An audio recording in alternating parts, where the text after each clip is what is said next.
नमस्कार साथियों, आप सभी का स्वागत है यूथ अध्ययन के चैनल पे। साथियों, आज है 13 जून 2026 और आज के दिन ही हिमाचल प्रदेश में HP TGT arts TET exam conduct करवाया गया था।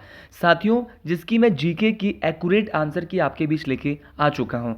इस परीक्षा में सोशल स्टडीज और जीके के जो क्वेश्चन पूछे गए थे वही पूछे गए थे जो हमने अपने लक्ष्य सीरीज में किए थे। पहला क्वेश्चन है कि 1951 में भूदान आंदोलन किसने शुरू किया था।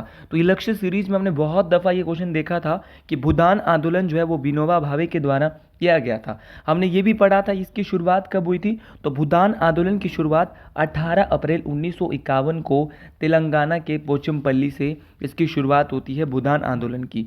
तो ये बहुत बहुत बार हमने पढ़ा था। मैंने ये भी आपको बोला था कि भूदान आंदोलन को रक्तहीन क्रांति भी कहा जाता है। तो ऑप्शन नंबर डी यहाँ पे बिल्कुल सही हो जाएगा। तो उम्मीद है कि आप सभी लोगों ने ये एग्ज़ाम अच्छा किया होगा।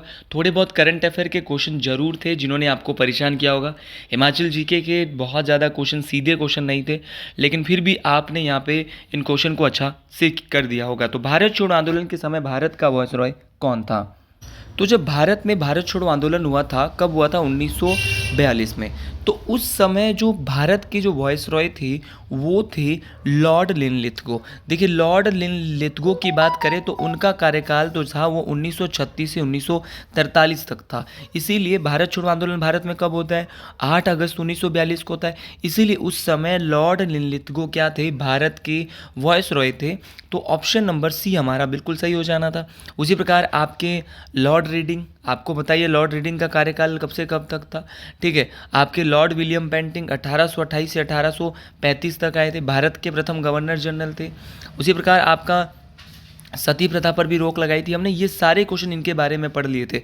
उसी प्रकार आपका लॉर्ड कैनिंग के बारे में हमने पढ़ा था कि ये 1857 की जब क्रांति भारत में होती है तो उस समय भारत के वॉइसरॉय थे लॉर्ड कैनिंग। तो इसका जो ऑप्शन नंबर यहाँ पे है इसका इसका सही आंसर हो जाएगा लॉर्ड लिनलिथगो। अगला क्वेश्चन, हमने कई बार ये क्वेश्चन पढ़ा था कि बंगाल का जब विभाजन होता है तो भारत में कौन सा आंदोलन हुआ था। तो भारत में हुआ था उस समय आपका स्वदेशी आंदोलन। ऑप्शन नंबर बी यहाँ पे बिल्कुल सही होना था। अब ब्रिटिश वॉयसरॉय जो थे उन्होंने जो है वो 1905 में बंगाल का विभाजन किया था और बंगाल के विभाजन के विरोध में यहाँ पर क्या हुआ था, आपका भारत में स्वदेशी आंदोलन होता है। तो ये तमाम बातें आपको डिटेल से याद रखनी है। चलिए जी अगले क्वेश्चन की ओर बढ़ते हैं। ये क्वेश्चन भी हमने कई बार जो है मैं आपको पढ़ा चुका था कि 1857 के स्वतंत्रता संग्राम का प्रतीक चिन्ह क्या था। यूथ अध्ययन ने जितनी भी बातें कराई वो डिटेल से आपके पेपर में आई थी, ये बात आपको माननी पड़ेगी। सोशल स्टडीज़ का तो हर एक क्वेश्चन यहाँ पे मेरा देखने को मिलता है। तो भारत के स्वतंत्रता संग्राम का प्रतीक कमल एवं चपाती था। 10 मई 1857 को 1857 की क्रांति की शुरुआत जो है वो मेरठ से होती है। इसका प्रतीक चिन्ह जो है वो कमल और रोटी था। ये बात आपको डिटेल से याद रखना है। ऑप्शन नंबर ए यहाँ पे जो है वो बिल्कुल सही हो जाएगा। ये क्वेश्चन आपने डेफिनेटली मैक्सिमम लोगों ने यहाँ पे सही करा होगा इम्पॉर्टेंट तरीके से। साथियों, मैंने ये भी बोला था जब 1857 का जब संदेश हुआ था तो उस समय भारत का जो गवर्नर जनरल था, 1857 की जब क्रांति हुई थी तो उस समय भारत का वॉइसरॉय था लॉर्ड कैनिंग। अगला क्वेश्चन है कि जम्मू कश्मीर की विशेष स्थिति से संबंधित अनुच्छेद 370 कब हटाया गया। देखिए, जो 370 हटाया गया था वो हटाया था आपका कब, तो ये हटाया था 5 अगस्त 2019 को। तो 5 अगस्त 2019 को यहाँ पे क्या है, आपका ऐतिहासिक निर्णय लिया भारत सरकार ने और जम्मू कश्मीर को जो विशेष राज्य का दर्जा दिया था किस अनुच्छेद के तहत, 370 के तहत उसको हटा दिया गया। ये बात आपको डिटेल से याद रखनी है। तो ऑप्शन ए यहाँ पे बिल्कुल सही होगा इस आंसर का। अगला क्वेश्चन है कि 31 दिसंबर 1991 को सोवियत संघ कितने भागों में विभाजित हुआ था। देखिए, अगर मैं बात करता हूँ आपके सोवियत संघ की, तो सोवियत संघ जो है वो 31 दिसंबर 1991 को 15 भागों में विभाजित होता है। ये बात है 26 दिसंबर 1991 की, जब सोवियत संघ अलग होता है। कल के लिए क्वेश्चन ये भी पूछा जा सकता है कि सोवियत संघ जो है वो 15 देशों को कितने क्षेत्रों में विभाजित किया गया। तो 15 देशों में अलग हुआ और 5 क्षेत्रों में इनको विभाजित किया गया। ये बात आपको डिटेल से मोस्ट इम्पॉर्टेंट तरीके से याद रखनी है।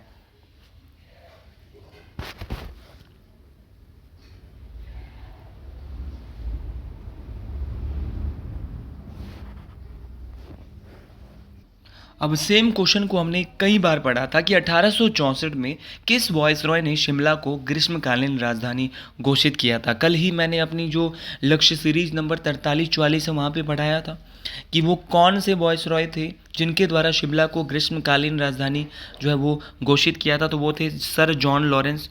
ऑप्शन नंबर बी के साथ आप जाएंगे, बिल्कुल सही हो जाएगा। तो ऑप्शन नंबर बी 1864 में यहाँ पे जो है वो क्या है, आपको शिमला को क्या बनाया था। उसी प्रकार आपका लॉर्ड क्लाइव कौन थे, तो लॉर्ड क्लाइव वही जो कि जो है वो प्लासी के युद्ध के समय बंगाल के जो है रॉबर्ट क्लाइव जो है वो क्या होते थे, आपके गवर्नर होते थे। लॉर्ड वेलजेली जो कि 1798 से 1805 तक गवर्नर जनरल रहे थे, ठीक है। और उसी प्रकार लॉर्ड कॉर्नवालिस वही जिनको भारतीय सिविल सेवा का जनक और परमानेंट सेटलमेंट 1793 में स्थायी बंदोबस्त का जनक किसे कहा जाता था। तो स्थायी बंदोबस्त जो लाया था वो लॉर्ड कॉर्नवालिस ने लाया था। तो इस क्वेश्चन का सही आंसर तो लॉर्ड लॉरेंस हो जाएगा। अगला क्वेश्चन है कि भारत और अमेरिका के बीच 1-2-3 समझौता कब हुआ था। देखिए जो 1-2-3 समझौता है ये आपका असैन्य परमाणु समझौता है। कैसा समझौता है, असैन्य परमाणु समझौता है। ये आपका जो है वो 2008 में हुआ था। ऑप्शन नंबर सी यहाँ पे बिल्कुल सही हो जाएगा। देखिए सिविल न्यूक्लियर एग्रीमेंट था ये, भारत और अमेरिका के बीच ऐतिहासिक असैन्य परमाणु जो है वो आधिकारिक तौर था, जो कि अक्टूबर 2008 में इसने जो है वो क्या है अंतरिम रूप ले लिया था। साथियों ये बहुत बहुत इंपॉर्टेंट है, परीक्षाओं में क्वेश्चन बार बार पूछा जाता है। अगले क्वेश्चन की ओर बढ़ते हैं। सेम क्वेश्चन यहाँ पे आया था कि गांधी सागर बांध किस नदी पर बनाया गया है। तो बताइए जी, गांधी सागर बांध किस नदी पर है। कई बार मैं आपको बोल चुका था। तो गांधी सागर बांध आपका कहाँ पर है, चंबल नदी पर है। किस राज्य में है, तो मध्य प्रदेश में मंदसौर जिले में चंबल नदी पर बनाया गया है। ये बात बहुत बहुत इंपॉर्टेंट है। उसी प्रकार हमने बहुत सारे बांधों की बात की, लेकिन अभी हम सिर्फ आंसर की बात कर रहे हैं, इसलिए हम डिटेल से ज़्यादा नहीं पढ़ेंगे। अगला क्वेश्चन है कि कश्मीर को शेष भारत के साथ जोड़ने वाला दर्रा कौन सा है। देखिए आपका जो बनिहाल दर्रा है वो आपके कश्मीर को शेष भारत के साथ जोड़ता है। साथियों अगर मैं बनिहाल दर्रे की बात करूं तो ये पीर पंजाल पर्वत श्रृंखला में स्थित है और ये कश्मीर घाटी को जम्मू और बाकी भारत से जोड़ता है। ये बात आपको डिटेल से याद रखनी है। और ज्वार सुरंग जो है वो कहाँ से गुजरती है, तो ज्वार सुरंग भी बनिहाल दर्रे से ही गुजरती है। इस बात को आपने डिटेल से याद रखना है। अगला क्वेश्चन है कि वित्त विधेयक सबसे पहले संसद के किस सदन में पेश किया जाता है।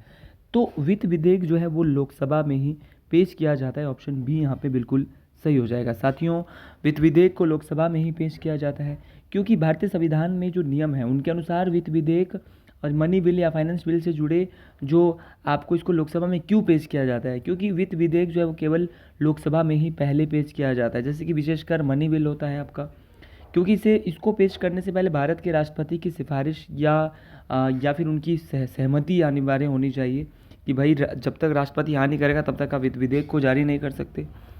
राज्यसभा इस विधेयक को अस्वीकार या संशोधित नहीं कर सकती।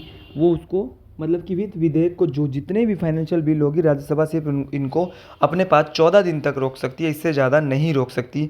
अगले क्वेश्चन की ओर बढ़ता है। तो लोकसभा इसका बिल्कुल सही आंसर होगा। इस क्वेश्चन को हमने कई बार पढ़ा था कि प्राचीन नालंदा विश्वविद्यालय का संस्थापक कौन था। कल ही अपने सीरीज में पढ़ा था। तो प्राचीन नालंदा विश्वविद्यालय की जो स्थापना है वो कुमारगुप्त प्रथम किसने की थी साथियों, कुमारगुप्त प्रथम ने नालंदा विश्वविद्यालय की स्थापना की थी। ये बात आपको डिटेल से याद रखना है। अब कुमारगुप्त प्रथम ने नालंदा विश्वविद्यालय की स्थापना 5वीं शताब्दी में की। कौन था कुमारगुप्त, तो कुमारगुप्त जो था वो आपका गुप्त वंश का राजा था। किस वंश का राजा था, गुप्त वंश का राजा था। और इसी ने नालंदा विश्वविद्यालय की स्थापना की थी। एक नालंदा है, मैंने कल ही बोला था, एक है विक्रमशिला। विक्रमशिला विश्वविद्यालय की स्थापना की थी धर्मपाल। तो विक्रमशिला आएगा तो धर्मपाल लगाएंगे। आने वाले अभी भी पेपर है। कुमारगुप्त आएगा तो क्या लगाएंगे, तो कुमारगुप्त प्रथम आएगा तो आप लगाएंगे नालंदा विश्वविद्यालय। ये बात आपको डिटेल से याद रखने हैं। अगला क्वेश्चन है कि गंगा नदी को बांग्लादेश में किस नाम से पुकारा जाता है। तो अगर बात करें गंगा नदी की, तो गंगा नदी को बांग्लादेश में जो है वो आपका पद्मा कहा जाता है। साथियों ये क्वेश्चन बिल्कुल सही हो जाएगा। अच्छा क्वेश्चन ये भी पूछा जाता है कि ब्रह्मपुत्र को क्या कहते हैं। कल ही बोला था मैंने ये क्वेश्चन। तो ब्रह्मपुत्र को जमुना बोलते हैं, गंगा को पद्मा बोलते हैं।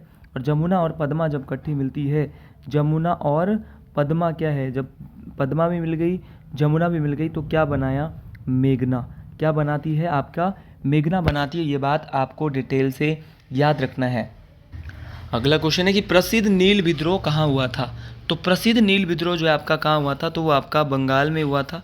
ये बात आपको डिटेल से याद रखना है। तो नील विद्रोह 1859 मार्च 1859 में बंगाल के जो है वो नदिया ज़िले में हुआ था। ये बात आपको डिटेल से याद रखनी है।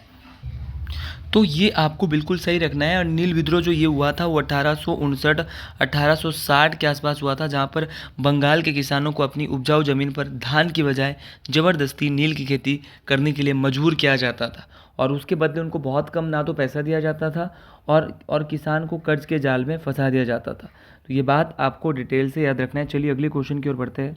अगला क्वेश्चन है कि अशोक के अभिलेखों की सर्वप्रथम व्याख्या किसने की। तो अशोक के अभिलेखों की सर्वप्रथम व्याख्या जो है वो जेम्स प्रिंसेप ने की। साथियों, जेम्स प्रिंसेप ने ही, मैंने कई बार ये क्वेश्चन आपको बताया है कि जेम्स प्रिंसेप ने 1837 ईस्वी में आपका पहली बार सम्राट अशोक की जो अभिलेख है उनको पढ़ा था।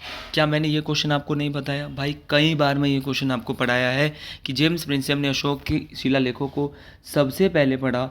ऑप्शन नंबर ए यहाँ पे बिल्कुल सही हो जाएगा। अगला क्वेश्चन है कि समवर्ती सूची का विचार किस देश से लिया गया है। देखिए, समवर्ती सूची का विचार कई दफ़ा मैं आपको बोल चुका हूँ। देखिए, कंट्री लिस्ट जो है ये ली है आपकी ऑस्ट्रेलिया से। क्या ये क्वेश्चन आपको नहीं बताया है? बहुत बार बोला है। भारतीय संविधान की जो 7वीं अनुसूची है उसमें 3 प्रकार की लिस्ट है। आपका 3 प्रकार की लिस्ट है आपकी भारतीय संविधान की 7वीं अनुसूची में, संघ सूची, राज्य सूची और समवर्ती सूची। तो भाई आपको याद रखना है कि जो आपकी समवर्ती सूची है वो आपके कहाँ से ली है? आपकी ऑस्ट्रेलिया देश के संविधान से ये विचार लिया है। ये बात आपको डिटेल से याद रखना है। यूएसए से क्या क्या लिया? तो यूएसए से मौलिक अधिकार लिए है, आपका न्यायिक पुनर्वलोकन बोले तो जुडिशियल रिव्यू लिया है, राष्ट्रपति पर इम्पीचमेंट की प्रक्रिया, राष्ट्रपति पर महाभियोग की प्रक्रिया। उसी प्रकार जर्मनी देश के संविधान से हमने लिया था इमरजेंसी। और फ्रांस से क्या लिया है? तो फ्रांस से लिया है गणतंत्रात्मक ढांचा और प्रस्तावना में स्वतंत्रता और आपका समानता और बंधुत्व। तो ये सब जो है वो फ्रांस से लिया है। चलिए अगले क्वेश्चन की ओर। अगला क्वेश्चन है कि भिलाई स्टील प्लांट किसके सहयोग से स्थापित किया गया था। तो भिलाई स्टील प्लांट जो है वो आपके 1955 में स्थापित किया गया था। भिलाई स्टील प्लांट भारत के किस राज्य में? कल के लिए क्वेश्चन ये भी पूछा जा सकता है। तो भिलाई स्टील प्लांट भारत के छत्तीसगढ़ राज्य में है। और साथियों, ये 1955 में स्थापित किया गया था। किसने स्थापित किया था? तो ये सोवियत संघ के द्वारा स्थापित किया गया था। ये बात आपको डिटेल से मोस्ट इम्पॉर्टेंट तरीके से याद रखनी है। अगर आपको याद है मेरी लक्ष्य सीरीज, तो पिछले कल की देख लेना। क्या ये क्वेश्चन मैंने करवाया था कि हिंदू और मुसलमान एक सुंदर वधू की 2 आंखें हैं। ये शब्द जो है वो किसने कहे हैं? मेरे भाई सर सैयद अहमद खान ने कहे हैं कि हिंदू और मुसलमान की एकता जो है वो एक होनी चाहिए। 2 सुंदर वधू की 2 आंखें हैं। क्या मैंने ये क्वेश्चन नहीं बताया? क्या मेरे द्वारा सोशल स्टडीज़ के पढ़ाए हुए क्वेश्चन 60 में से 55 क्वेश्चन बताए हुए नहीं है? मैं पहले ही बोलता हूँ 5 से 10 क्वेश्चन पेपर में से आते ही आते हैं। इस बार देखो 20 क्वेश्चन जो है, 10 से 20 क्वेश्चन ऐसा था जीके में, 10 से 15 के बीच में जो हमने नहीं पढ़ा था। लेकिन 90 में से मैं गारंटी और श्योरिटी के साथ बोलता हूँ कि 75 क्वेश्चन जो मैं यहाँ पे आपको करा रहा हूँ मैंने करवा रखा है।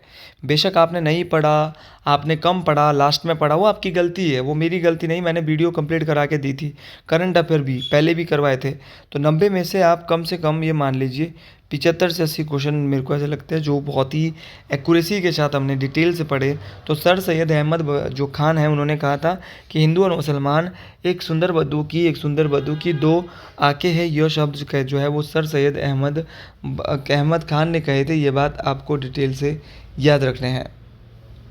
अब सेम क्वेश्चन था, मैंने कितने बार आपको बोला कि हिमाचल में पंचायती राज के चुनाव हो रहे हैं और पंचायतों से क्वेश्चन आएगा ही आएगा। तो देखिए यहाँ का जो सही आंसर है, पंचायतों में महिलाओं के लिए जो 1 तिहाई आरक्षण की जो व्यवस्था है वो 73वां संविधान संशोधन के तहत की गई। 73वां संविधान संशोधन 1992 में हुआ था, जहाँ पर महिलाओं के लिए 33% आरक्षण की बात की गई थी। ये बात आपको डिटेल से याद रखना है। सेम क्वेश्चन को मैंने आपको सुबह पढ़ाया था कि हर्षवर्धन की राजधानी का नाम क्या, और 2 बार, कल भी पढ़ाया था और आज भी पढ़ाया था सुबह।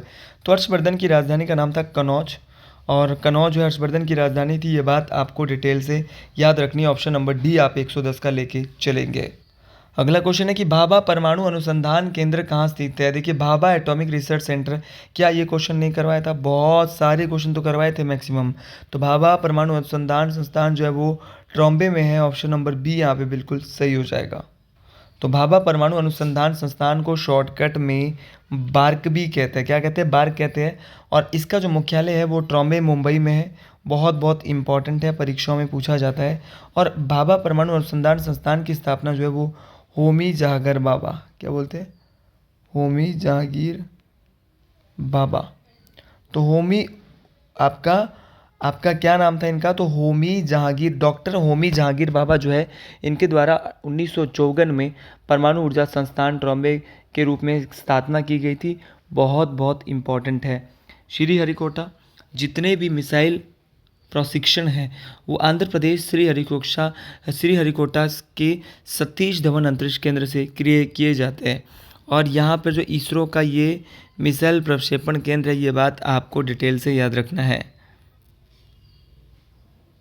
अगला क्वेश्चन है कि आपका जो सिंधु नदी जल समझौता है, मैं कल ही बता चुका था कि 19 सितंबर 1960 को होता है। ये समझौता जो है वो कराची में हुआ था।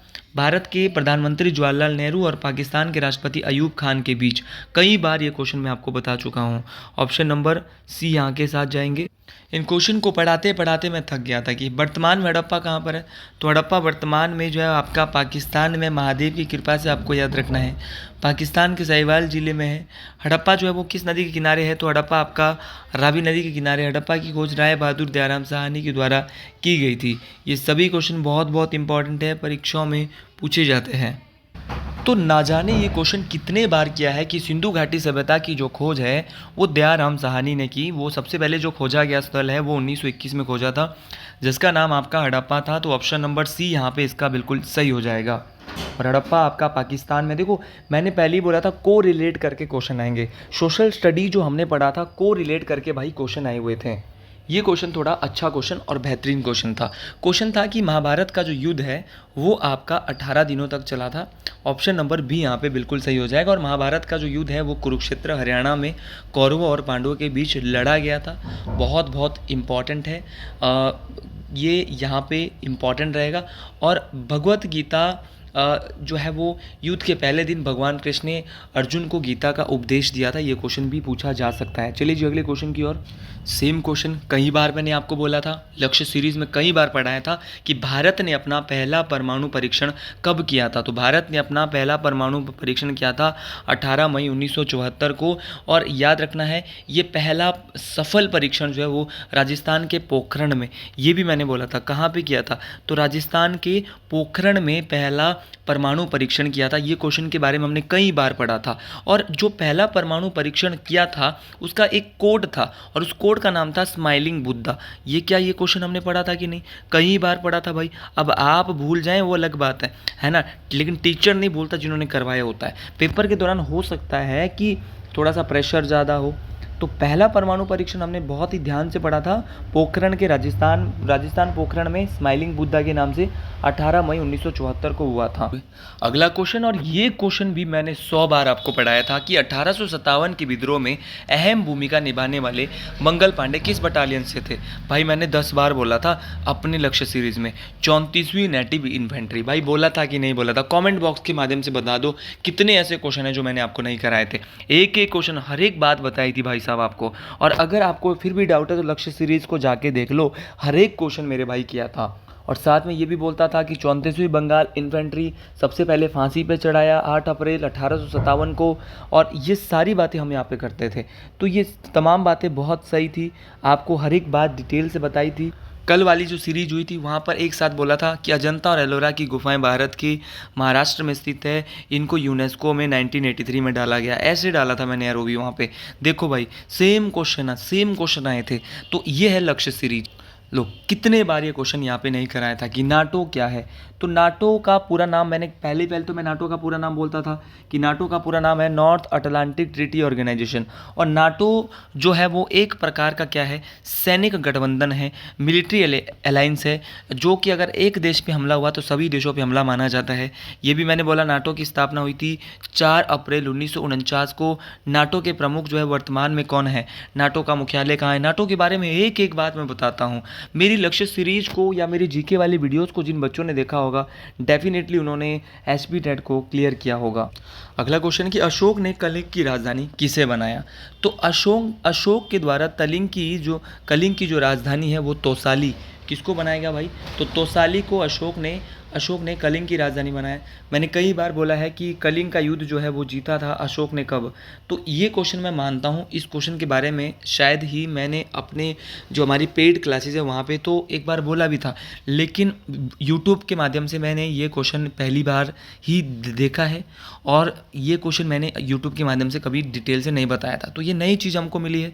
मैंने बोला था कि 5 से 6 क्वेश्चन बाहर से रहते हैं, 60 में से 5 से 6 क्वेश्चन बाहर से रहे, इसके अलावा नहीं रह सकते भाई।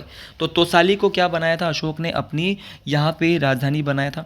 इसने जो है 261 ईसा पूर्व में कलिंग का युद्ध लड़ा था, ये बात भी मैंने आपको बोली थी, है ना। और इसके बाद इसने जो है वो क्या है, इसके बाद इसने बौद्ध धर्म भी अपनाया था। भारत और चीन के बीच समझौता, पंचशील समझौता कब हुआ था। ये क्वेश्चन थोड़ा सा बहुत इंपॉर्टेंट है कि भारत और चीन के बीच जो पंचशील समझौता है वो कब हुआ था। तो ये हुआ था आपका 29 अप्रैल 1954 को। ऑप्शन नंबर बी के साथ यहाँ पे आप जाएंगे तो पंचशील समझौता यहाँ पे जो है वो तत्कालीन प्रधानमंत्री जवाहरलाल नेहरू और चीन के प्रथम प्रधानमंत्री चाउ एन लाई द्वारा यहाँ पे इन दोनों के बीच हुआ था। ये बात आपको डिटेल से याद रखना। पंचशील का सिद्धांत भी दिया था पंडित जवाहरलाल नेहरू ने। अगले क्वेश्चन की ओर बढ़ते हैं। अगला क्वेश्चन है कि गुप्त काल में प्रांत का मुखिया क्या कहलाता था। तो गुप्त काल में जो आपका प्रांत का मुखिया है वो आपका उपारिक कहलाता था। साथियों देखो, गुप्त काल में प्रांत को तो कहते थे भुक्ति, ये तो बहुत बार आया टेट में, लेकिन इस बार थोड़ा सा ऊपर लेवल के 5-6 क्वेश्चन दे दिए इन्होंने। तो देखो, इस प्रांत का जो मुखिया होता था, भुक्ति का जो मुखिया होता था ना, प्रांत का मुखिया होता था, भुक्ति का जो मुखिया होता था, उसको उपारिक कहा जाता था, या उपारिका इसको अंग्रेजी में कहते थे। तो ये क्वेश्चन बिल्कुल सही था।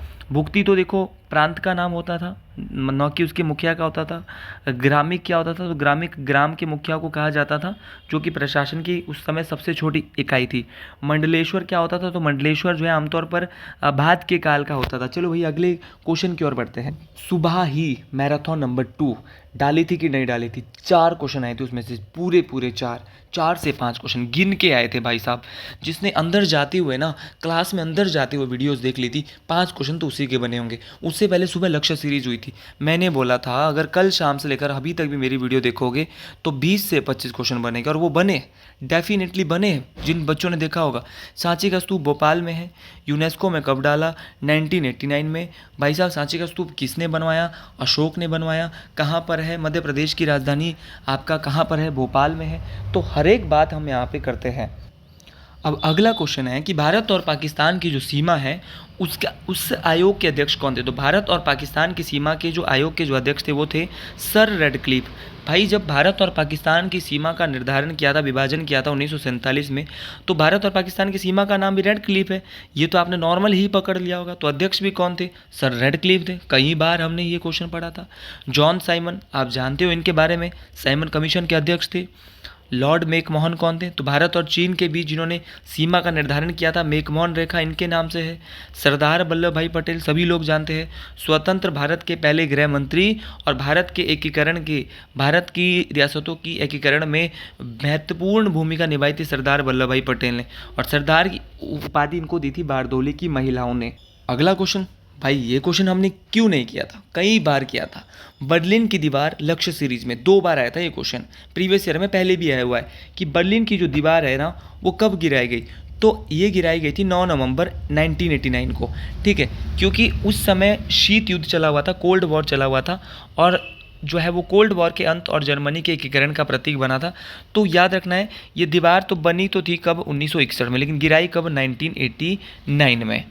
अगला क्वेश्चन है कि किस मुगल शासक को आलमगीर कहा जाता था। सुबह ही बताया था कि आलमगीर जो कहा जाता था वो आपका मुगल शासक औरंगजेब को कहा जाता था। ये बात आपको डिटेल से याद रखना है।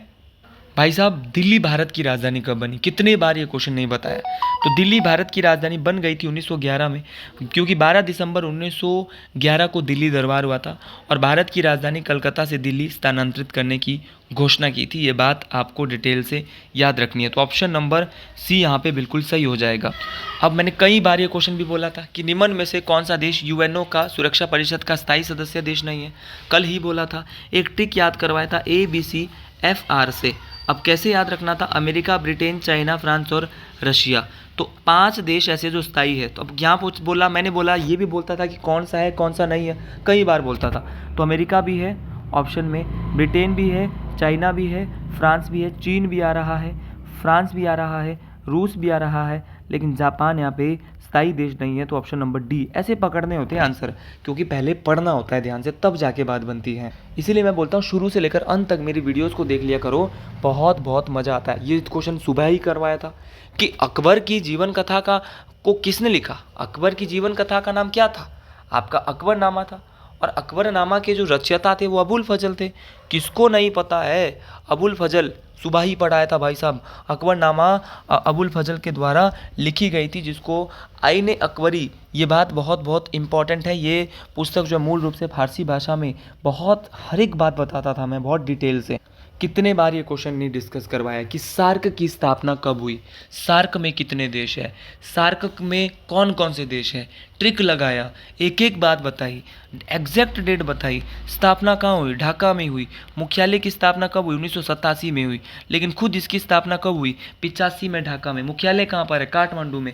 एक एक बात बताइए। मेरी जितनी भी वीडियोज़ है तमाम साथी देख लो यार, मैं गारंटी और दावे के साथ बोलता हूँ कि मेहनत और कोशिश करने वालों की कभी हार नहीं होती। महादेव ने साथ दिया है। अब बात में चाहे बोलेंगे कि सर इस बार HPGK में करंट अफेयर थोड़ा आया था, क्या करंट अफेयर आप तो जिम्मेदारी बनती है ना। मैंने भी अपनी वीडियो में कवर करवाया था, कुछ क्वेश्चन फिर भी कवर हुए करंट अफेयर के, लेकिन मैंने आपको बार बार मैंने बोला था कि जितने भी अभी नए राज्यों में चुनाव हुए हैं उनको पढ़ लो। लक्ष्य सीरीज में बोला था कि नए राज्यों में जो चुनाव हुए उनको दोस्तों पढ़ लो, अगर नहीं पढ़ोगे तो बात नहीं बनेगी। अगला क्वेश्चन है, वर्तमान में संयुक्त राष्ट्र संघ के सदस्यों की संख्या अब 193 है। 193वां देश कौन सा है? दक्षिणी सूडान है। भाई एक एक बात पढ़नी है, तभी जाके बात बननी थी। अगला क्वेश्चन था, दिल्ली के लाल किले का निर्माण किसने करवाया? क्या अगर ये क्वेश्चन सुबह ही बताया था जब मुगल राजाओं के बारे में बोल रहा था कि दिल्ली के लाल किले का निर्माण मेरे भाई शाहजहां ने करवाया था। ऑप्शन नंबर ए बिल्कुल सही हो जाएगा। अगला क्वेश्चन था कि तानसेन किसके शासनकाल के दरबारी कवि थे। भाई साहब कितने बार ये क्वेश्चन मैंने नहीं बताया था कि तानसेन जो है वो किसके दरबार में थे। ये कल ही बताया था जी, कल ही बताया था कि तानसेन जो है वो आपके 9 रत्नों में आते थे। अकबर के नवरत्न क्या बताए थे कि नहीं बताए थे? पिछले कल से लेकर और आज सुबह तक जिसने मेरी वीडियोस देख ली होती, मैं बोलता हूँ जीके में उनके सोशल स्टडीज़ में 60 में से 50 क्वेश्चन कहीं नहीं जाने थे, कहीं भी नहीं जाने थे। ये फ्री के नंबर थे। सुबह ही ये क्वेश्चन भी करवाया था। क्या पहला या दूसरा क्वेश्चन था? मैं तो बोल रहा हूँ ज़्यादा क्वेश्चन आए थे जो सुबह मैराथन 2 डाली थी। किस वर्ष वैसाखी के दिन 13 अप्रैल को गुरु गोविंद सिंह जी, सिख धर्म के 10वें गुरु जी है ये, खालसा पंथ की स्थापना की? तो खालसा पंथ की स्थापना 1699 में। बहुत आसान क्वेश्चन, बहुत बेहतरीन क्वेश्चन, सब तो पढ़ा हुआ था भाई। अगला क्वेश्चन है, अंतर्राष्ट्रीय मुद्रा कोष की स्थापना IMF की अपनी मुद्रा है जिसका नाम है SDR। ये भी मैंने कई बार बोला था। IMF कैसे बना, क्या IMF में था, लेकिन IMF की स्थापना कब हुई? तो IMF की स्थापना मैं आपको कई बार बोल चुका था कि IMF की स्थापना तो होती है कब? तो उस IMF की स्थापना हुई थी 22 जुलाई 1944 को, लेकिन मैंने ये बात ज़रूर बोली थी उसने कार्य करना शुरू किया था 1945 से। ठीक है, ये बात आपको डिटेल से याद रखनी है। तो ब्रेटन वुड्स सम्मेलन के द्वारा IMF की रूपरेखा को तैयार किया गया था, बहुत बहुत इंपॉर्टेंट है। किस सम्मेलन के द्वारा? तो ब्रेटन वुड्स सम्मेलन। ये भी सारी बातें हुई थी कि नहीं हुई थी, एक एक बात हुई थी। क्लास लक्ष्य सीरीज में करवाया गया क्वेश्चन है, लक्ष्य सीरीज में कराया हुआ क्वेश्चन है कि भारतीय संसद पर हमला कब हुआ? तो वो हुआ था 13 दिसंबर 2001। बोला था कि नहीं? मुझे अच्छे से याद है, मैंने एक एक क्वेश्चन बता रखा है साथियों। अगला क्वेश्चन है कि अकबर के शासनकाल में महाभारत का फारसी भाषा में अनुवाद किया गया वो किस नाम से जाना जाता है, तो उसको बोलते हैं रजनामा। ये क्वेश्चन भी हमने लक्ष्य सीरीज में पढ़ा था। रजनामा फारसी में अर्थ है युद्ध की पुस्तक।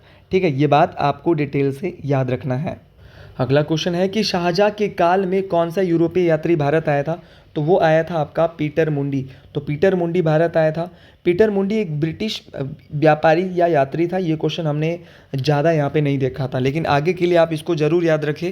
यूट्यूब पे भी हमने इसको नहीं करवाया था और ना ही मैंने इसको क्लास में कभी करवाया था। तो जो चीज़ मैं मानता हूँ कि हाँ, अब मैक्सिमम क्वेश्चन 3 या 4 को 2 या 3 क्वेश्चन मुझे अभी तक है, 2 क्वेश्चन ऐसे मिले जो यूट्यूब पे हमने रिवाइज नहीं करवाए थे, बाकी सारे करवाए। तो पीटर मुंडी कौन थे, तो पीटर मुंडी, अब कैप्टन हॉपकिंस के बारे में आप पहले ही जानते थे, थॉमस रो के बारे में पहले ही जानते थे, नेपोलियन के बारे में। अब कैप्टन हॉपकिंस कहाँ शाहजहाँ के काले काल में था। थॉमस रो जो है वो जहांगीर के दरबार में था। जब अंग्रेज़ आए ही थे भारत, तब ये मुगल दरबार में राजदूत के तौर पे आया था। विलियम हॉपकिंस भारत आने वाले पहले अंग्रेज़ थे। ऑप्शन से ही पकड़ लिया होगा आपने ये क्वेश्चन। तो नेपोलियन तो समुद्रगुप्त को बोलते थे। तो यूरोपीय यात्री अगर कोई आया था तो वो पीटर मुंडी का ही नाम बचता है। तो ऑप्शन से ही पकड़ने थे आपने आंसर। अगला क्वेश्चन है कि वर्साई की संधि कब हुई थी, तो वर्साई की जो संधि है वो 1919 में हुई थी। ये बात आपको डिटेल से याद रखनी है। तो वर्साई की संधि 1919 में हुई थी और ये बात मोस्ट इम्पॉर्टेंट है। तो कौन सा देश निम्न में से आसियान का सदस्य है, भाई कई बार बोला था कि आसियान का संस्थापक सदस्य देश है सिंगापुर।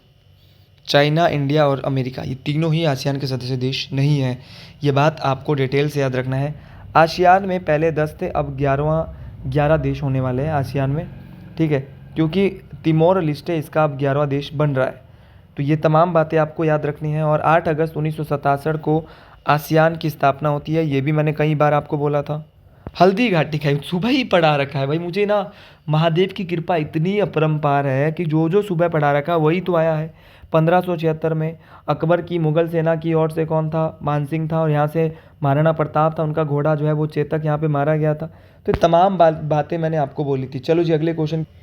अक्सर ये क्वेश्चन भी हमने किया था कि भारत का सबसे ऊंचा रेलवे पुल भारत के किस राज्य या केंद्र शासित प्रदेश में। जहाँ पे ये दे दिया ना केंद्र शासित, तो आपने पकड़ लेना था। ये क्वेश्चन ही आया किसके लिए, एक आधा क्वेश्चन फ्री का होता है भाई। तो है आपका चिनाब रेलवे पुल। चिनाब रेलवे पुल जो है वो 359 मीटर आपकी ऊंचाई पर है और या फिर 1178 फीट ऊंचाई पर है। ठीक है, तो ये बात आपको याद रखना है कि चिनाब जो रेलवे पुल है वो आपका 359 मीटर की ऊंचाई पर है। फीट में बोलेगा तो 1178 फीट। तो दोनों बातें आपको बेहतरीन तरीके से याद रखना है। कहाँ था, जम्मू और कश्मीर। ऑप्शन ए यहाँ पे बिल्कुल सही हो जाएगा। ये क्वेश्चन कितने बार पढ़ लिया था कि सिंधु घाटी सभ्यता का स्थल कालीबंगन किस प्रदेश में, तो कालीबंगन आपका कहाँ पे था, राजस्थान में। पिछले 2-3 दिन से ये जो किताब है वो 2-3 दिनों से पढ़ा रहा हूँ। और किताब है कि अबुल कलाम आज़ाद, इनके द्वारा कौन सी बुक लिखी, तो इनके द्वारा लिखी बुक इंडिया विंस फ्रीडम। ये क्वेश्चन कितने बार पढ़ लिया कि संविधान के किस अनुच्छेद में शिक्षा का मौलिक अधिकार दिया है, तो सबने लगाया होगा 21 का ये दिया है। ऑप्शन नंबर बी बिल्कुल सही हो जाएगा। अगला क्वेश्चन था कि श्वेत कोयला किसे कहा जाता है। कितने बार ऐसा है जो इस क्वेश्चन को छोड़ा होगा, आप ये बोलो हर बार तो ये क्वेश्चन पड़े हुए हैं। श्वेत कोयला बोलते हैं जल विद्युत को। ठीक है, यही तो श्वेत कोयला है। मतलब कि जल विद्युत क्या है, श्वेत कोयला इसलिए कहा जाता है क्योंकि ये पारंपरिक कोयले की तरह प्रदूषण फैलाए बिना बिजली का उत्पादन करता है। ये बात आपको डिटेल से याद रखना है। सुबह ही पढ़ा था भाई, सेम क्वेश्चन सुबह ही पढ़ा था। भारत के किस संविधान संशोधन को मिनी कॉन्स्टिट्यूशन, 42वां संविधान संशोधन, डिटेल में इसको पढ़ा था। बंगाल विभाजन के समय जब भारत में बंगाल विभाजन को रद्द किया गया तो उस समय भारत का वायसरॉय कौन था। क्या ये क्वेश्चन नहीं पढ़े भाई, एक क्वेश्चन पढ़ा था, एक क्वेश्चन पढ़ा था, लॉर्ड कर्जन थे। ये बात आपको डिटेल से याद रखना है। आपका लॉर्ड कर्जन नहीं, बंगाल विभाजन को जो रद्द किया था वो वायसरॉय जिसके समय रद्द हुआ था वो कौन थे, तो वो थे लॉर्ड हार्डिंग द्वितीय। कौन थे जी, लॉर्ड हार्डिंग द्वितीय थे। ठीक है, ये बात आपको डिटेल से याद रखना है। लॉर्ड हार्डिंग द्वितीय के द्वारा जो है वो क्या किया था, बंगाल विभाजन को रद्द किया गया था।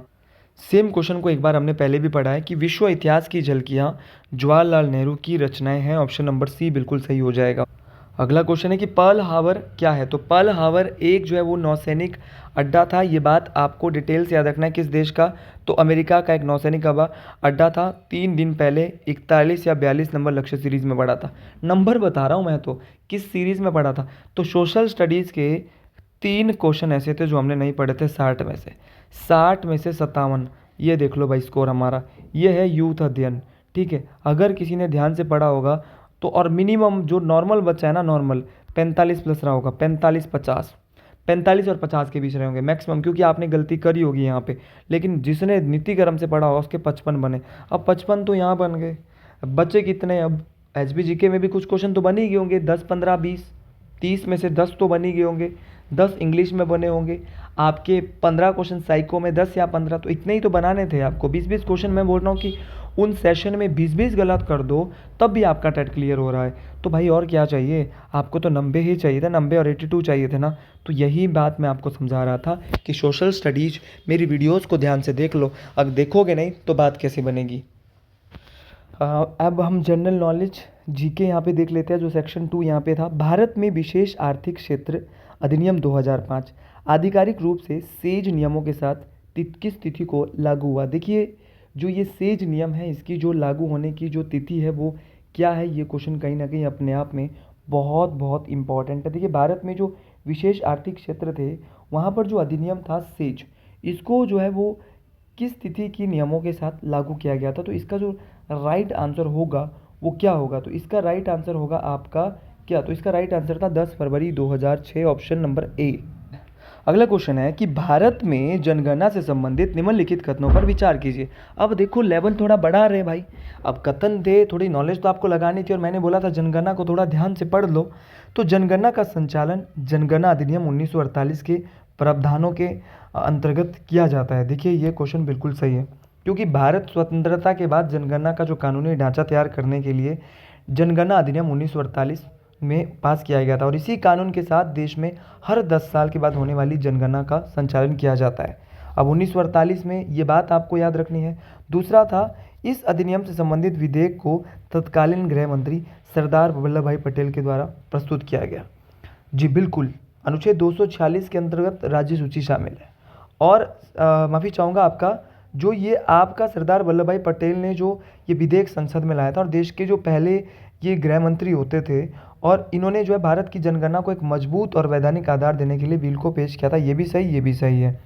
जनगणना का विषय संविधान के अनुच्छेद 246 के अंतर्गत राज्य सूची में शामिल है, ये बिल्कुल गलत है।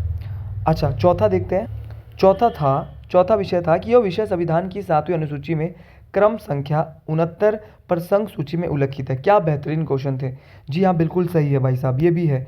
तो पहला, दूसरा और चौथा क्या ऑप्शन में है? पहला, दूसरा, चौथा, जी बिल्कुल ऑप्शन नंबर ए बिल्कुल इसका सही हो जाना था।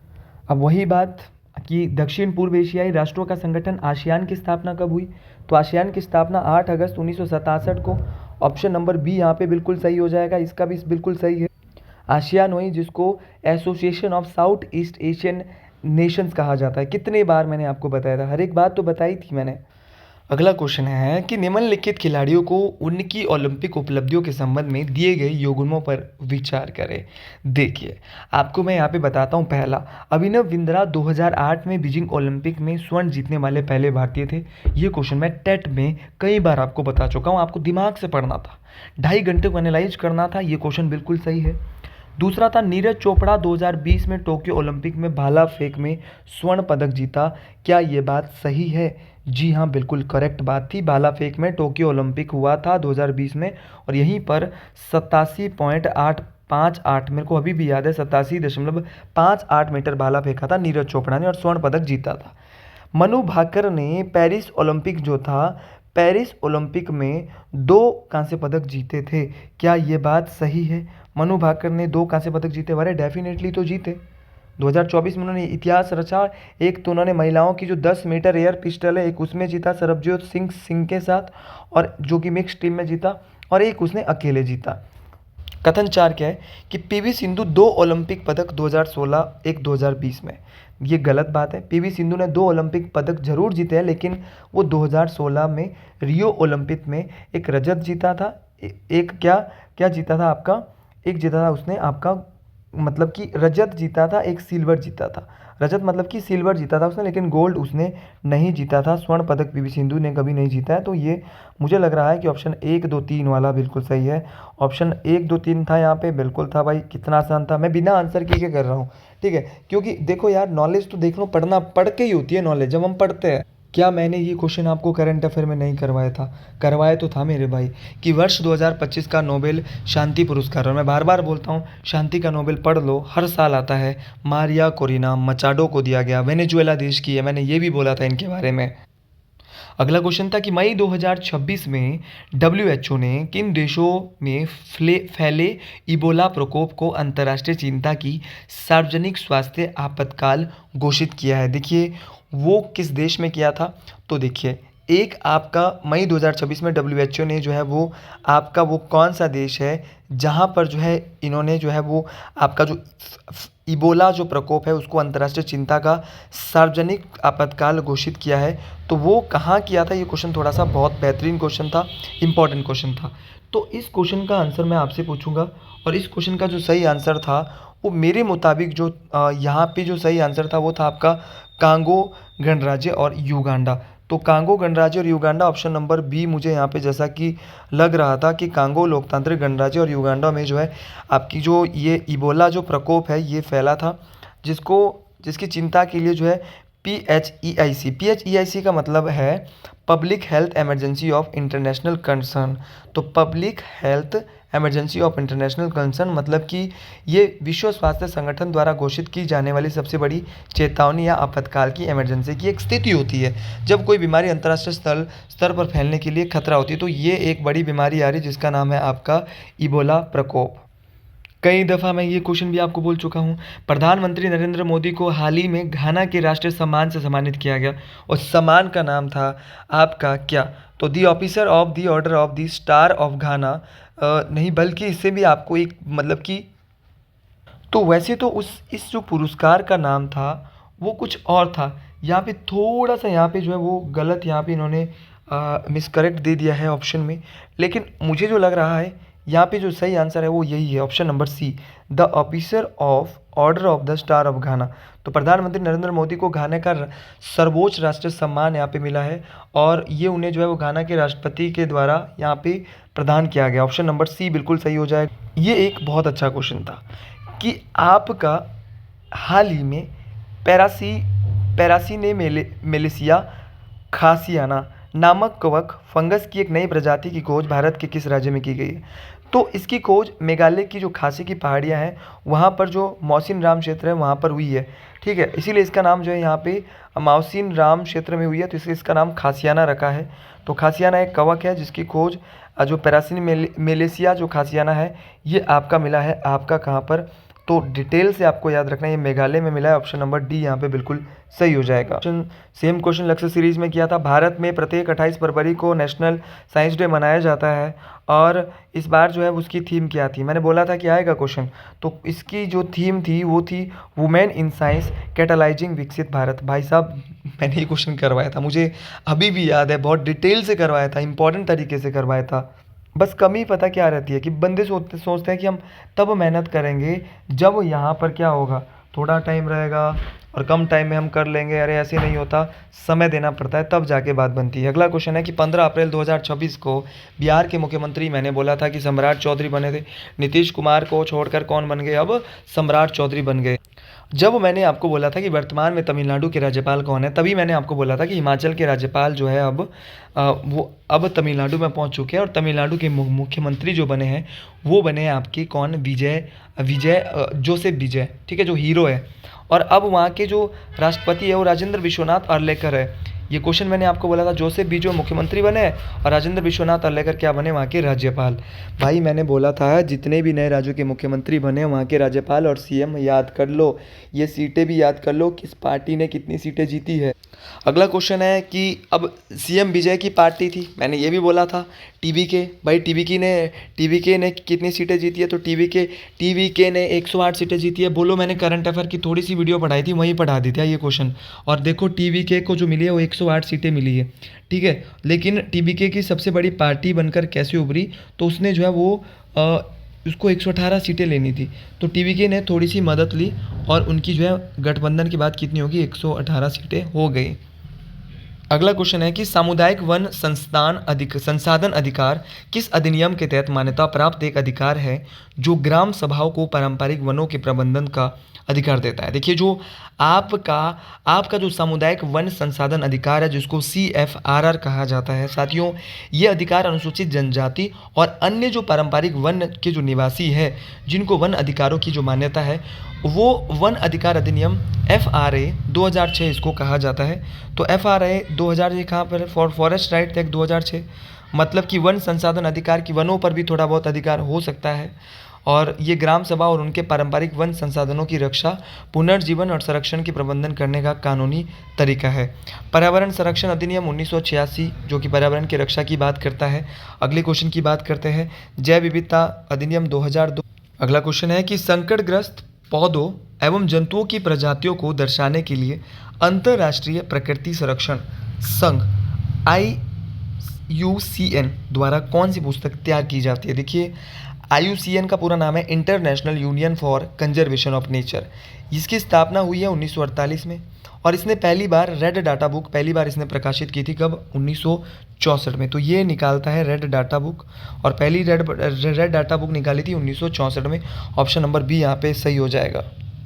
अब आप बोलेंगे हमने नहीं पढ़ा है। मैंने तो पढ़ाया था ना, किन्नौर जिले में जांगी थोपन जो जल विद्युत परियोजना है वो कहाँ पर है। मैंने बोला था 780 मेगावाट की है जांगी थोपन परियोजना, किन्नौर जिले में सतलुज नदी पर है जांगी थोपन, कई बार बोली थी। अगला क्वेश्चन है कि हिमाचल प्रदेश में पंचायती राज चुनाव में किस वर्ष प्रथम बार महिलाओं को जो है वो 50% आरक्षण दिया गया था? तो महिलाओं को कौन से साल में 50% आरक्षण की बात यहाँ पर की गई थी? तो ये था आपका कौन सी साल थी कि महिलाओं को यहाँ पे चुनाव में, पंचायती राज चुनाव, मैंने बोला क्वेश्चन आएगा, थोड़ा बहुत पंचायती राज के बारे में देख लो, ढंग से देख लो। तो पंचायती राज के बाद चुनाव में 2010 में जो है जो पंचायती राज चुनाव हुए थे उसमें महिलाओं को 33% से बढ़ाकर आरक्षण को 50% कर दिया था, और जनवरी 2011 में पहली बार महिलाओं को 50% आरक्षण मिला था। अगला क्वेश्चन बहुत लेंथी था। हिमाचल प्रदेश फसल विविधीकरण संवर्धन परियोजना को हिमाचल प्रदेश में कृषि क्षेत्र के निरंतर विकास को सुनिश्चित करने, किसानों की इनकम को बढ़ाने, पारंपरिक फसलों के स्थान पर उच्च मूल्य वाली फसलों को बढ़ावा देने के उद्देश्यों से कार्यान्वित किया जा रहा है। तो हिमाचल प्रदेश का जो फसल विविधीकरण संवर्धन है उसमें जो परियोजना हो रही है उसमें हिमाचल प्रदेश में कृषि क्षेत्र में निरंतर विकास हो, उसको सुनिश्चित करने, किसानों की जो आय है उसको बढ़ाने, पारंपरिक जो फसलें चल रही है उसके स्थान पे उच्च बढ़िया फसलों को बढ़ावा देना उद्देश्यों को कार्यान्वित किया जा रहा है। इस परियोजना को किस संस्था के द्वारा वित्त पोषित किया जाता है? तो इसका जो बिल्कुल सही और सटीक आंसर हो सकता है वो आपका क्या रहने वाला है? तो ये है आपका, मेरे को लग रहा है ऑप्शन नंबर डी लग रहा है। ठीक है, बाकी आप आंसर की को सही कर लेंगे। तो जापान जो अंतर्राष्ट्रीय सहयोग एजेंसी है वो वही जो है हिमाचल को सपोर्ट कर रही है। ये प्रश्न थोड़ा अच्छा है। हिमाचल प्रदेश में हिमप्रस्थ पत्रिका का प्रकाशन कब से हो रहा है? तो हिमप्रस्थ जो मासिक पत्रिका है उसका प्रकाशन निरंतर 1955 से भारत में हो रहा है। ऑप्शन नंबर डी यहाँ पे बिल्कुल सही हो जाएगा। अब ये तो आप सभी लोग जानते हैं कि हिमाचल प्रदेश के मंडी जिले में गुम्मा और द्रंग नमक की चट्टानें, अच्छा क्वेश्चन आया था। मंडी जिले में ये जो गुम्मा और द्रंग की खाने हैं उनको पहली बार नमक कब निकाला गया? तो पहली बार नमक, बड़ा प्यारा क्वेश्चन था, सेंधा नमक यहाँ पे मिलता है। 1841 में पहली बार यहाँ से नमक निकाला गया था। ऑप्शन नंबर ए बिल्कुल सही हो जाएगा। अगला क्वेश्चन इसी प्रकार का बढ़िया क्वेश्चन है कि हिमाचल प्रदेश में मुख्यमंत्री सुख आश्रय योजना के अंतर्गत राज्य सरकार द्वारा घर बनाने के लिए कितनी वित्तीय सहायता प्रदान की जाती है? तो राज्य सरकार के लिए घर बनाने के लिए यहाँ पे अब जो है वो 3 लाख रुपए दिए जाते हैं।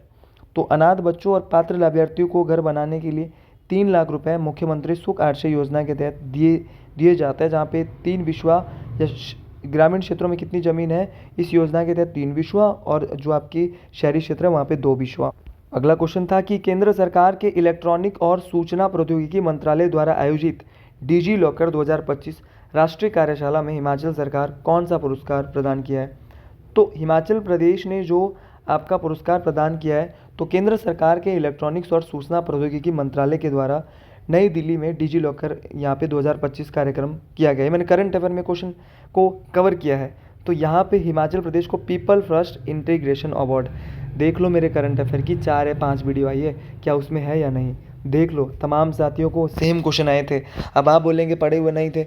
अब आपने पढ़ा होगा लास्ट के 5 दिन 6 दिन, तो कहाँ से आएगा भाई, पढ़ना तो था तभी जाके बात बननी थी। अगला क्वेश्चन था कि हिमाचल सरकार ने किस ब्यूरो को आरटीआई के दायरे से बाहर किया है। तो हिमाचल सरकार ने आपका राज्य विजिलेंस एवं एंटी करप्शन ब्यूरो, देखिए हिमाचल सरकार ने 2 मार्च 2026 में right to information RTI act 2005 की जो धारा है उसके तहत राज्य विजिलेंस एवं एंटी करप्शन ब्यूरो, जो स्टेट विजिलेंस और एंटी करप्शन ब्यूरो है, उसको आरटीआई के दायरे से बाहर करने की अधिसूचना जारी की है। ऑप्शन नंबर बी यहाँ पे बिल्कुल सही हो जाएगा। अगला क्वेश्चन है कि भारत और अमेरिका के बीच आयोजित होने वाले संयुक्त सैन्य अभ्यास वज्र प्रहार विशेष बलों का प्रशिक्षण और सामरिक सहयोग को सुदृढ़ करने के उद्देश्य से किया गया। देखिए भारत और अमेरिका के बीच एक संयुक्त सैन्य अभ्यास हुआ जिसका नाम है वज्र प्रहार, और ये पहाड़ जो है, ये जो सैन्य अभ्यास है वो कि एक दूसरे को सहयोग करने के लिए हुआ। तो वज्र प्रहार का जो 16वां संस्करण है वो कहाँ पर हुआ था, बहुत प्यारा क्वेश्चन है। तो ये हिमाचल प्रदेश के बकलो में हुआ था। तो बकलो स्थित स्पेशल फोर्सेस जो ट्रेनिंग यहाँ पे जो आपका एसपीटीएस है, एसपीटीएस को बोलेंगे आपका एसपीटीएस का मतलब है आपका स्पेशल फोर्सेस ट्रेनिंग स्कूल। तो स्पेशल फोर्सेस ट्रेनिंग स्कूल जो बकलो में स्थित है आपका, यहाँ पर जो है वो 24 फरवरी से 16 मार्च तक ये आयोजित की गई थी। ये क्वेश्चन भी हमने पढ़ा था।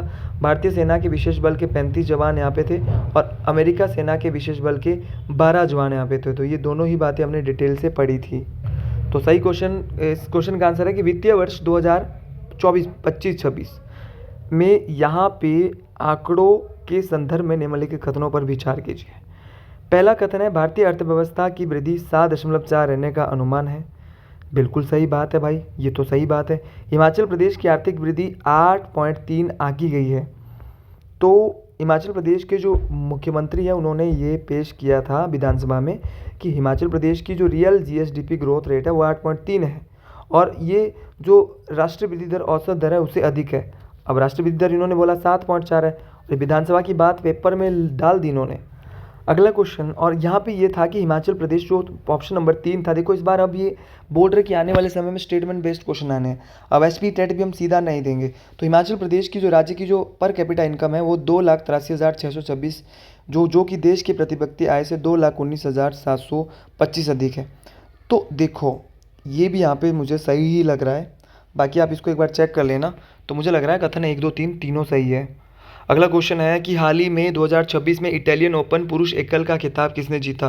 तो वो जीता जैनिक सीनर ने। ये क्वेश्चन भी हमने पढ़ रखा है। अगला क्वेश्चन है कि महात्मा गांधी ने प्रवासी भारतीयों के अधिकारों की रक्षा हेतु नटाल इंडियन कांग्रेस की स्थापना कहाँ की। कई बार ये क्वेश्चन पढ़ा रखा है। नटाल इंडियन कांग्रेस की स्थापना की थी 22 अगस्त 1894 को डरबन शहर में। डरबन शहर कहाँ पड़ता है, दक्षिण अफ्रीका में। तो डरबन शहर आपको याद रखना है कहाँ है, दक्षिण अफ्रीका।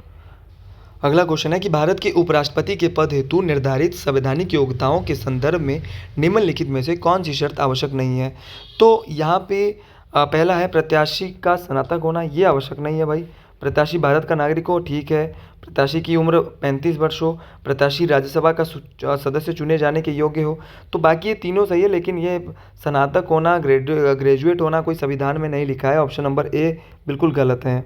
तो अगला क्वेश्चन है कि सामरिक दृष्टि से आपका अत्यंत महत्वपूर्ण सेला सुरंग जो वर्ष भर तवांग क्षेत्र को सुगम और निर्बाध सड़क संपर्क प्रदान करने के उद्देश्य से बनाई गई है। देखिए जो तवांग क्षेत्र है उसको आसानी से वहां तक जाने के लिए सड़क संपर्क को बनाने के लिए उस उद्देश्य से बनाई गई राज्य और केंद्र शासित प्रदेश कहाँ पर है ये, तो ये है आपके अरुणाचल प्रदेश में। तो अरुणाचल प्रदेश में जो आवेंग और अरुणाचल प्रदेश के जो पश्चिमी कामेंग और तवांग जो जिले हैं, क्योंकि तवांग से मेरे को पता चल गया कि इसका आंसर अरुणाचल प्रदेश ही होगा।